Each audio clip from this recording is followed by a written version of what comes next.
It's another edition of Time About the Movies, and today we're taking a look at the 6 movies of March 23rd, 2007. We've got a wide assortment of films to look at.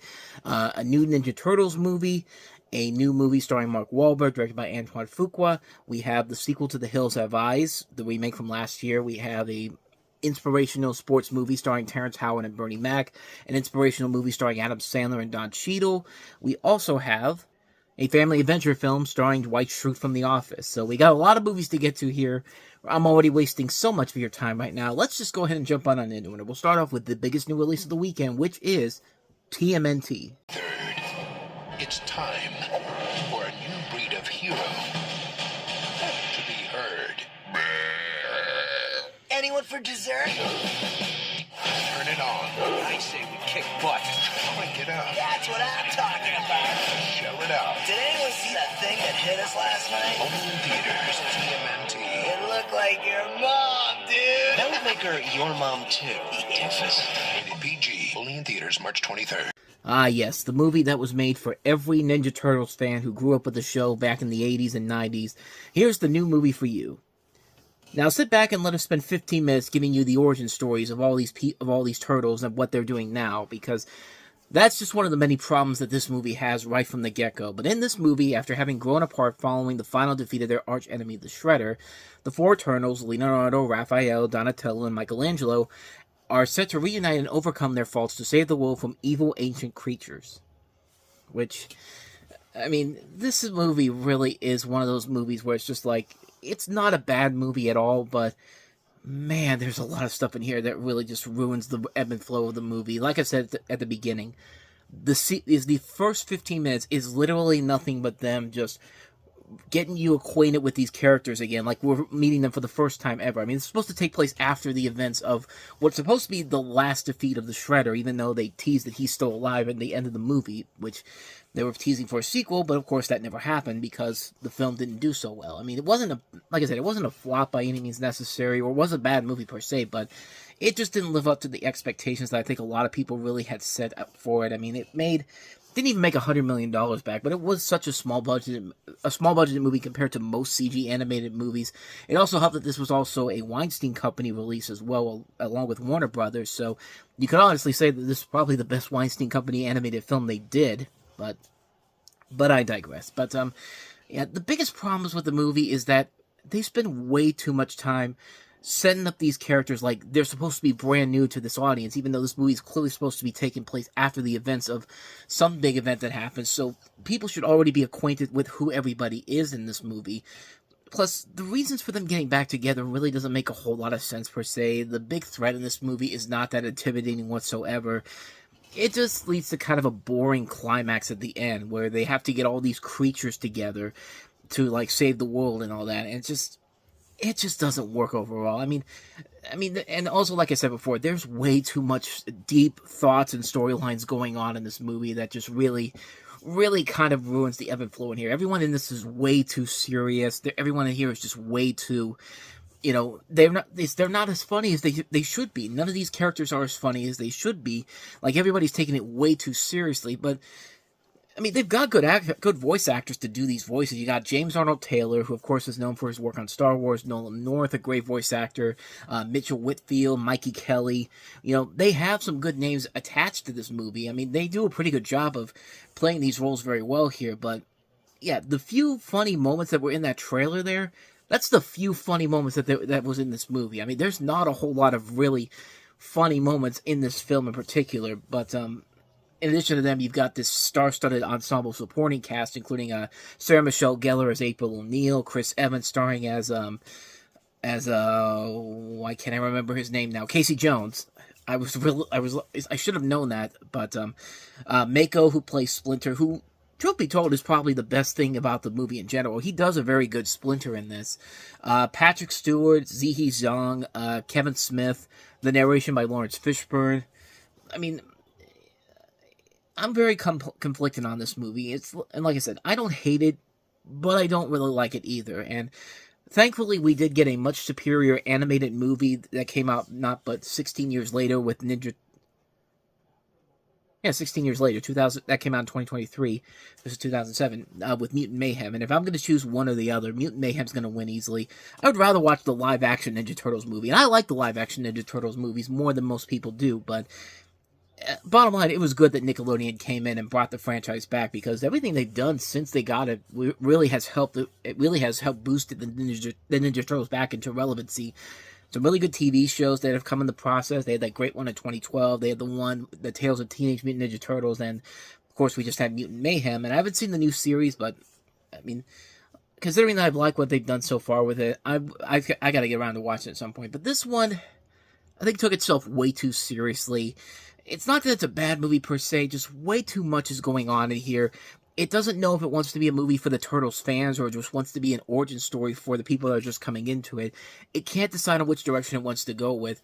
And there isn't really a good story overall to really work with it in general. I mean, there's not much here about it that I can really appreciate about it, but like I said, I can't say it's a bad movie per se, but just more of an underwhelming film in general. If I had to pick the worst Ninja Turtles movie, probably Ninja Turtles 3 would still be at the top of the list, but this is right next to it. I mean, this isn't much of a good movie in general. I was kind of let down by it when I saw it again recently.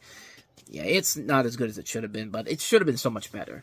So that is TMNT. So let us go ahead and move on to our next movie, which is Mark Wahlberg in Shooter. They recruited him to take down an assassin. There's going to be an attempt on the life of the president. We need you to stop it. But he was the one being set up. I'm never gonna stop chasing you. I got a plan. Kill him.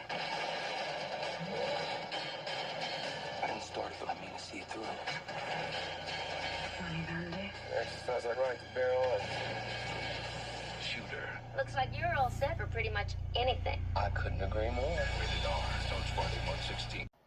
So in this movie, Mark Wahlberg plays Bob Lee Swagger. Talk about the name right there. Who is framed for murder by a mercenary unit operating for a private military firm. Danny Glover's part of that. You also have Michael Pena in here, Kate Mara, Ned Beatty among the cast in here. Antoine Fuqua doesn't really make a whole lot of bad movies per se, and this is a good movie, not a great movie overall, but like, it's not that it's like I said, kind of like with TMNT, it's not that it's a bad movie, but there isn't really enough about it to distance itself from other movies in general. I do think what carries it through is the direction by Fuqua. Mark Wahlberg, I think, very much fits the role very well here. He has that charisma that makes him an appealing action star in general. I just wish there was a much better movie involved in here that did kind of stand out on its own, like it kind of distanced itself from other movies in general of this type. And unfortunately, there really is not a whole lot there that kind of distances this from other movies very similar to this. And this is based off of a series of books too. I think series of books or one book. I know this one in particular is based off of Point of Impact by Stephen Hunter. I thought maybe it was a continuing series of books, but maybe I could be wrong on that. Maybe this isn't like Jack Ryan or what's the other one? Jason Bourne. But, yeah, as far as the film itself goes, it's fine. I mean, there's some pretty cool action sequences here and there, but it's not enough for me to say that this is one you gotta see. This is more just kind of like if there's nothing on TV, you can just pop it on and you can enjoy it for what it is. I mean, this did actually lead to a television series, so it does have its fan base overall, if there's a television series based off of it, but like I said, nothing too spectacular about it, nothing too amazing, but Mark Wahlberg usually doesn't turn in a bad performance in movies like this, so watch it for that. Other than that, don't expect anything else from it per se. So with that said, let us go ahead and move on to the next movie we have here, and that is Rainn Wilson in The Last Mimzy. Ignore. I dreamed last night something really important was gonna happen. What's that? A boy who holds the key. Did you draw this? Yeah. The same image from my dream. What is it? It's a map to the past and future. Technology that no one's ever seen before. On March 23rd, Let's go. People in the future need our help. the adventure begins. This is so far out of my league. The Last Mimzy, rated PG. Special preview Saturday, March 10th. So in this movie, two siblings begin to develop special talents after they find a mysterious box of toys. Soon the kids, their parents, and even their teacher are drawn into a strange new world and find a task ahead of them that is far more important than any of them could imagine. Bottom line, this is one of the many, many E.T. clones we've gotten since the original film came out. And coincidentally, this is actually one of two E.T. clones that came out from New Line Cinema in 2007. But if your biggest names in this movie are Jolie Richardson, who hasn't really done anything of noteworthiness in terms of leading roles since maybe 101 Dalmatians, a couple other movies in particular, but that's all I remember her from. But I guess she was in Nip Tuck, then Horizon, The Patriot.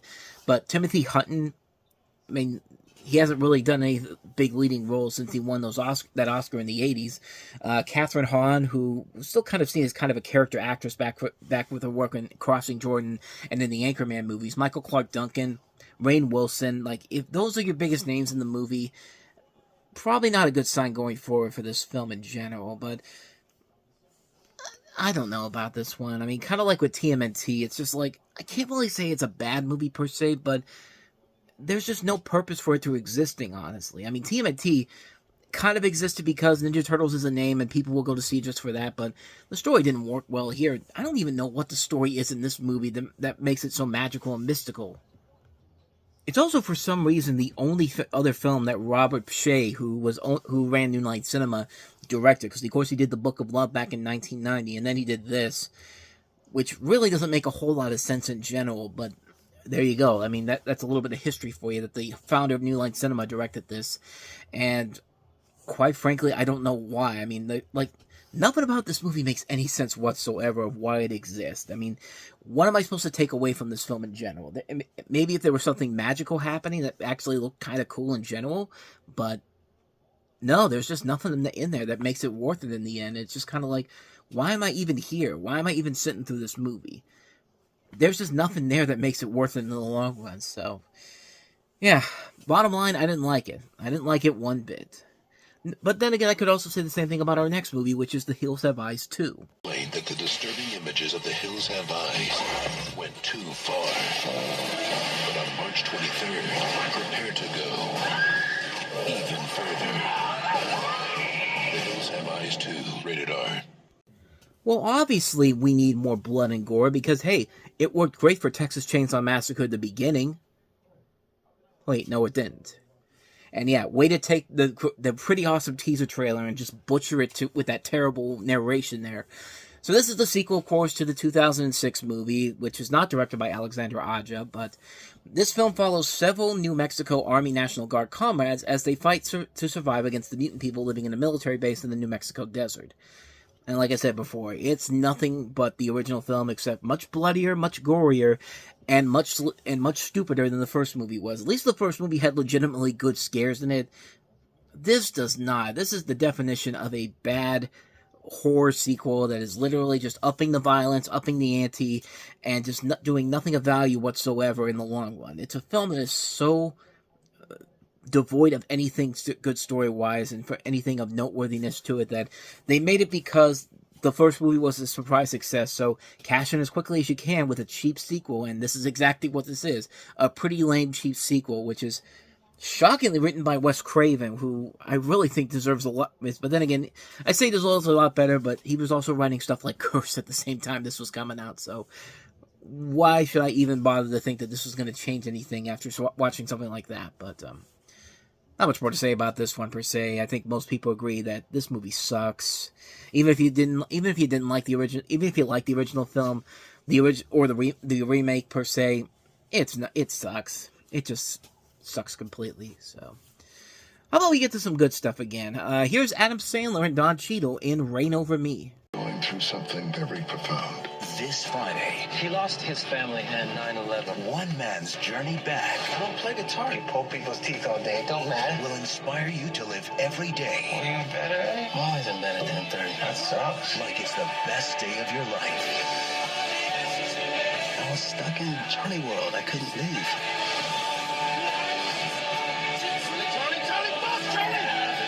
Reign Over Me, rated R. Another one of the many movies to have their storyline taking place after the events of September 11th. And in this movie, you have the story of former college roommates and old friends Alan and Charlie, Alan being played by Don Cheadle, Charlie being played by Adam Sandler, the latter of whom is struggling with depression after the death of his wife and daughters in the September 11th attacks. And this one kind of gets under the radar, per se. It wasn't a big hit when it came out, critically or financially. I mean, critically it did fine. It was actually one of Adam Sandler's better received movies in general around that time. But the film wasn't a big hit because people wanted to see Adam Sandler be stupid in a comedy instead of actually seeing him in a serious role. And, of course, because of that, he had to go back and keep making stupid comedies in general. But this really is a really good underrated film, and it really does show what Adam Sandler can do as a dramatic actor as a whole. Whenever he does dramatic roles, he usually knocks it out of the park. I mean, he's really good at these various dramatic roles. In this movie, he does it so well here. I think he works very well with the chemistry between him and Don Cheadle. You can believe that they are friends, and you can believe the little relationship that he has with Liv Tyler in here. Jada Pinkett Smith is also in here too. Donald Sutherland, Saffron Burrows, Melinda Dillon. This was actually the last movie she ever did before she retired from acting, and of course she passed away last year. But yeah, it's definitely a much better film than I think people let on. I think it's because of Mike Binder, who Mike Binder directed The Upside of Anger, which is another criminally underrated movie that came out around the same time period, 2 years prior. And yeah, this one kind of gets pushed off to the side in general, but it really does show what Adam Sandler can do with a much bigger dramatic role. And I think we'd later see that down the road in movies like Uncut Gems, of course, and Hustle. This is a really good movie, and one that I think definitely deserves to be seen. It's a very good film, a lot of good performances all around, a really good storyline. Just a really good film that sadly didn't get the attention it deserved. It definitely deserves the attention that it deserves. Go ahead and check this movie out. I highly recommend it. Right on for me. It's probably overall the best movie that came out this entire weekend, in my opinion. But with that said, let's go ahead and move on to the last one we have here. That's Terrence Howard and Bernie Mac starring in Pride. Come and swim with us. I'll swim naked, and I won't embarrass nobody. You reach for it like it's your last bit of life. They thought that because they were white, they were better than you. This is our house, coach! This is our house, Coach.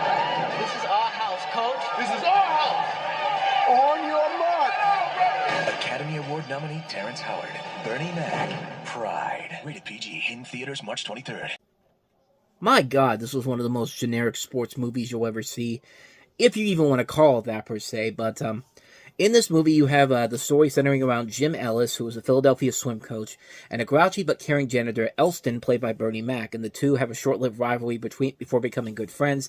They also, and of course, Jim Ellis has to lead this swimming team to a national championship and all, and it's hardest in the right place.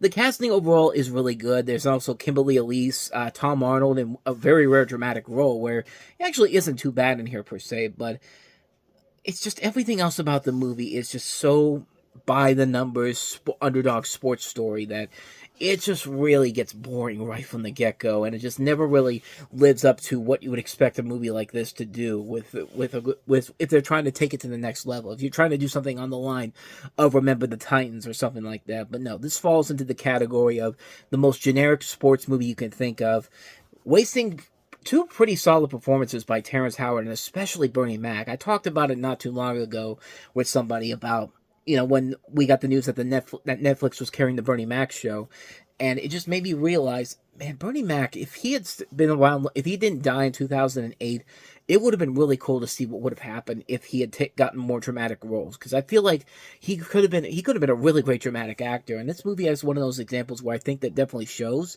but unfortunately he passed away, taken from us way too soon. But the film, unfortunately, is just a typical by-the-numbers underdog sports movie, and not a very good one, per se. Like, maybe Disney could have made this better, but not by much, but at least they've had a better track record on these sports movies than other studios have.